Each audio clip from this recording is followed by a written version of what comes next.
মহারাজ গিয়ে দেখেন কাজলরেখার বাবা মারা গেছে। তখন তিনি কোনো আয়োজন ছাড়াই কাজলরেখাকে বিয়ে করে প্রাসাদে নিয়ে আসেন। এত বাধা দেওয়ার পরও মহারাজ এই কন্যাকে বিয়ে করে প্রাসাদে নিয়ে এসেছে। আমিও দেখব কাজলরেখা কি করে এই প্রাসাদে থাকে। এই প্রাসাদ আমার ছিল, আর মহারাজও আমার ছিল, আমারই থাকবে।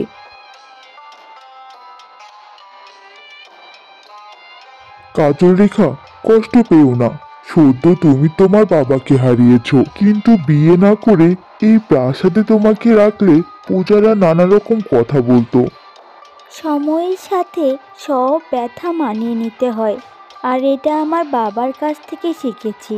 আর আজ থেকে আমি আপনার দুয়োরানি, আপনার ভালো মন্দের সাথী হলাম। এই ফলটা খেয়ে নাও। এই ফল খেলে তোমার কোল আলোকিত করে এই বংশের উত্তরাধিকারী আসবে। কাজলরেখাকে পেয়ে আর তার আচরণে মহারাজ অনেক খুশি ছিল।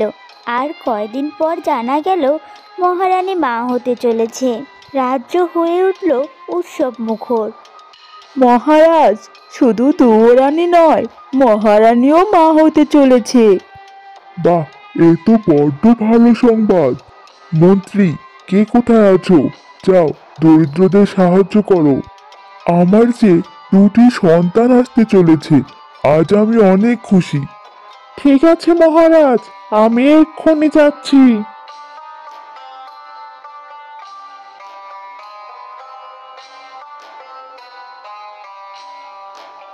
এখন থেকে মহারানীর প্রতি আপনার আরও যত্নশীল হওয়া উচিত মহারাজ। আমি তো সাধারণ ঘরের মেয়ে, সব অবস্থায় আমি মানিয়ে নিতে জানি। আসলে মহারানীর মাথায় ঘুরছিল অন্য এক পরিকল্পনা। আমার সন্তান হওয়ার গুজব মিথ্যা রটিয়ে ভালোই করেছ। ওই কাজলরেখাকে চোখে চোখে রাখবে। ওর সন্তান হলে আমার কাছে নিয়ে আসবে। মহারাজাকে বলবে ওটা আমার সন্তান, আর কাজলরেখা ছিল ডাইনি, ওর কোনো সন্তান হয়নি, ও মহারাজকে ঠকিয়েছে। জি মহারানী, তাই হবে। তোকে যে মুদ্রা দিয়েছি, কাজ শেষ হলে তুই আরো অনেক বেশি মুদ্রা পাবি। তোমাকে আমি প্রধান দাসী বানিয়ে দিব। সবই আপনার দয়া মহারানী, আপনার জয় হোক। সময় গড়িয়ে যেতে থাকলো। রাজা ভুলে গেল সন্ন্যাসী বাবা তাকে কি বলেছিল। কাজলরেখাকে মহারানীর থেকে দূরে রাখতে হবে, আর তার সন্তান গাছের মতো শান্ত হবে। মহারাজকে এই ভুলের মাসুল অবশ্যই গুনতে হবে। আমার শরীরটা ভালো লাগছে না, তাই কি খবর দাও, আর মহারাজকে বলো একটিবার যেন দেখা করে আমার সাথে।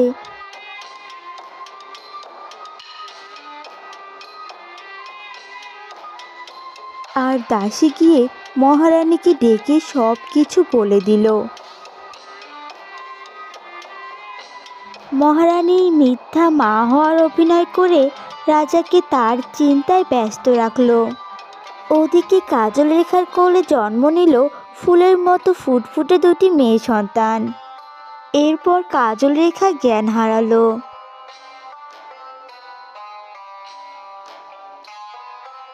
আমি জানি এই কন্যাদের ভাগ্যে কি ঘটতে চলেছে। আমি যাই, একটা কন্যাকে এই ফুলের মধ্যে লুকিয়ে রাখি, আর একটা কন্যাকে অন্য কোথাও লুকিয়ে রাখি। একদিন ঠিকই ওর অভিশাপ থেকে মুক্ত হবে। আমার সন্তান, আমার সন্তান কোথায়? কে নিয়ে গেল ওকে? মহারাজ, মহারাজ কেন একটিবারও এখানে এলো না? মহারাজ, মহারাজ, আপনি আমার সন্তানকে বাঁচান। কাজলরেখা ওকে নিয়ে গেছে, ওর বড্ড বিপদ। ছোট মুখে বড় কথা, অপরাধ নেবেন না মহারাজ। আমি যখন কাজলরেখার কক্ষের সামন দিয়ে আসছিলাম, তখন আমি নিজে দেখেছি দুয়োরানী তার বাচ্চাকে গিলে খেয়ে নিলেন। কি যাতা কথা বলছো দাসী? তুমি কি জানো তোমার কথা মিথ্যে হলে তোমার গর্দান নিতে পারি? আমি প্রমাণ ছাড়া কোনো কিছু বিশ্বাস করব না। চলো আগে প্রমাণ হোক, তারপর তো বোঝা যাবে কে সত্য বলছে আর কে মিথ্যে বলছে। মহারাজ কাজলরেখাকে বেশি ভালোবাসতো, কিন্তু সে মহারানীর কথাও ফেলে দিতে পারতো না। কাজলরেখা, তোমার সন্তান কোথায়? জানি না মহারাজ, আমি আমার সন্তানকে দেখেছি, কিন্তু জ্ঞান ফেরানোর পর আমি আর সন্তানকে খুঁজে পাইনি। তখন আমার পাশে আর কেউ ছিল না। ও মিথ্যা বলছে মহারাজ, ও আমার সন্তানকে চুরি করে খেয়ে ফেলেছে। ওকে শাস্তি দিন মহারাজ। কি বলছেন আপনি মহারাজ? আমি আমার সন্তানকে কিভাবে খেতে পারি? আর মহারানীর যে একই দিনে সন্তান আসবে, কই, আমি তো জানি না। ও আমাকে সব সময় হিংসে করে মহারাজ। ওই রাজ্যটাই খেয়ে ফেলবে। সময় থাকতে ওকে প্রাণদণ্ড দিন মহারাজ। তোমাকে আমি ভালোবেসেছিলাম আর তুমি এই প্রতিদান দিলে? তুমি আমার জীবন থেকে সব হাসি আনন্দ ছিনিয়ে নিলে। যাও, তুমি এই রাজ্য থেকে বের হয়ে যাও। আমরা আর তোমার মুখ দেখতে চাই না। তুমি যাও, এক্ষুনি বের হয়ে যাও। আমার অনেক কথা বলার আছে মহারাজ, দয়া করে আমার সব কথা না শুনে আমাকে এভাবে শাস্তি দিবেন না। আর আপনাকে আমি না দেখে কিছুতেই থাকতে পারবো না। তোমার মতো মানুষের বেঁচে থাকার অধিকার নেই। তুমি এক্ষুনি বের হয়ে যাও। তোমার ছায়াও আমি দেখতে চাই না। আমার কথা না শুনে আজ আপনি বড্ড ভুল করলেন মহারাজ। আমি বলে যাচ্ছি, একদিন আপনি আমাকেই খুঁজবেন, আর আরও একটা কথা আপনি আফসোস করবেন। আমি চলি মহারাজ, আপনি ভালো থাকবেন।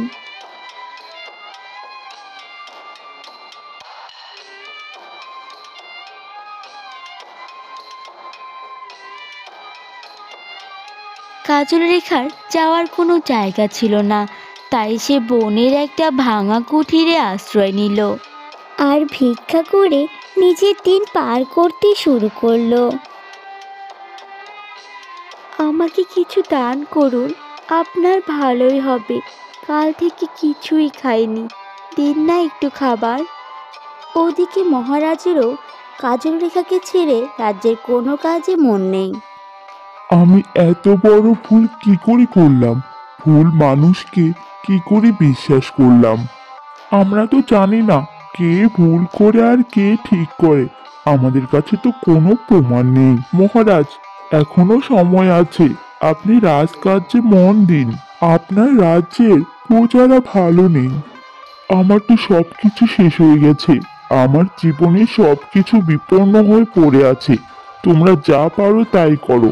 আমি সন্ন্যাসী নিয়ে বনে জীবন কাটাবো। ভিখারি রানী কাজলরেখা ভিক্ষা শেষ করে বনে ফিরছিল, আর তখন হঠাৎ সে শুনতে পেল ফুল কথা বলছে। মা, ও মা, দেখো না, বৃষ্টি হচ্ছে না জন্য আমিও পানি পাচ্ছি না। আমাকে একটু পানি দাও না মা। কে কে আমাকে মা বলে ডাকে? আমি আমি তোমার ফুল মেয়ে। সন্ন্যাসী বাবা আমাকে এখানে লুকিয়ে রেখেছে, নয়তো ওই মহারানী আমাকে তার কাছে রেখে তোমাকে মেরে ফেলতো। তুই আমার সন্তান? ওরা তো আমাকে ডাইনি বলে প্রাসাদ থেকে বের করে দিয়েছিল, আর মহারাজও আমার একটি কথাও শোনেনি। তুই একটু অপেক্ষা কর আমার ফুলকন্যা, আমি তোর জন্য এক্ষুনি পানি নিয়ে আসছি। ওরা শুধু আমাকে না, ওরা তোকেও কষ্ট দিয়েছে।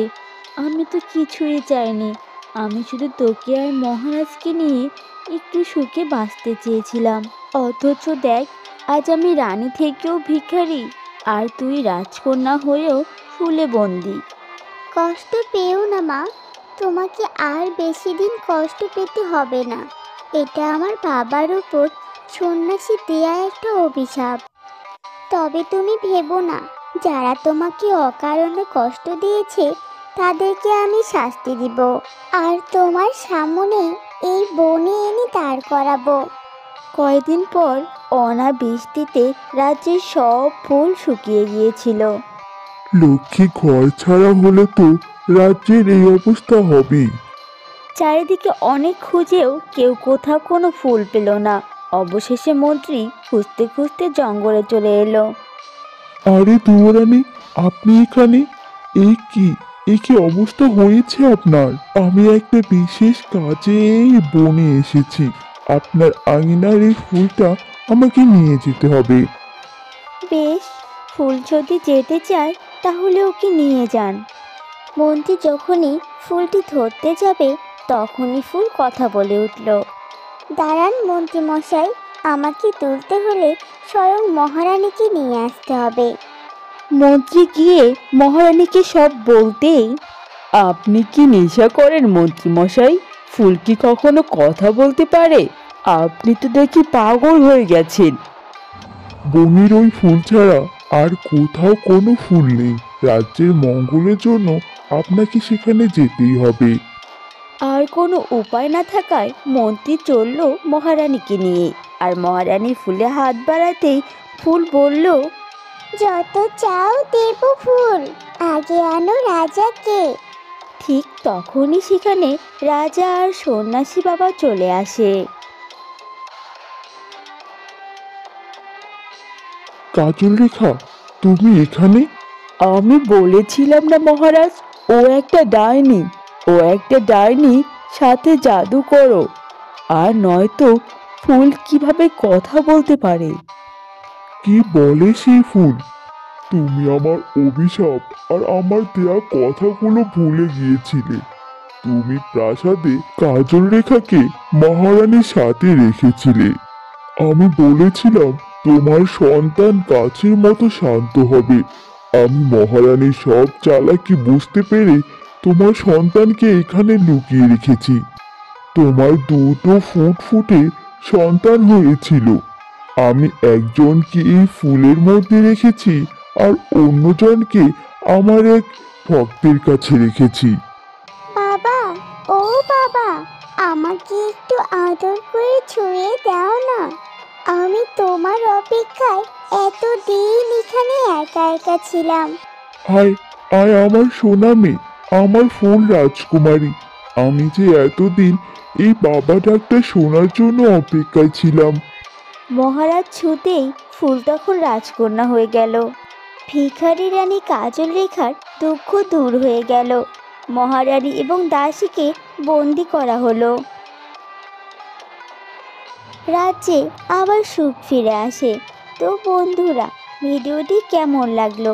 ভালো লাগলে সাবস্ক্রাইব করে বেল আইকনে ক্লিক করে দিও। আর দেখা হচ্ছে নতুন আরেকটি গল্প নিয়ে। সে পর্যন্ত সবাই সুস্থ থেকো।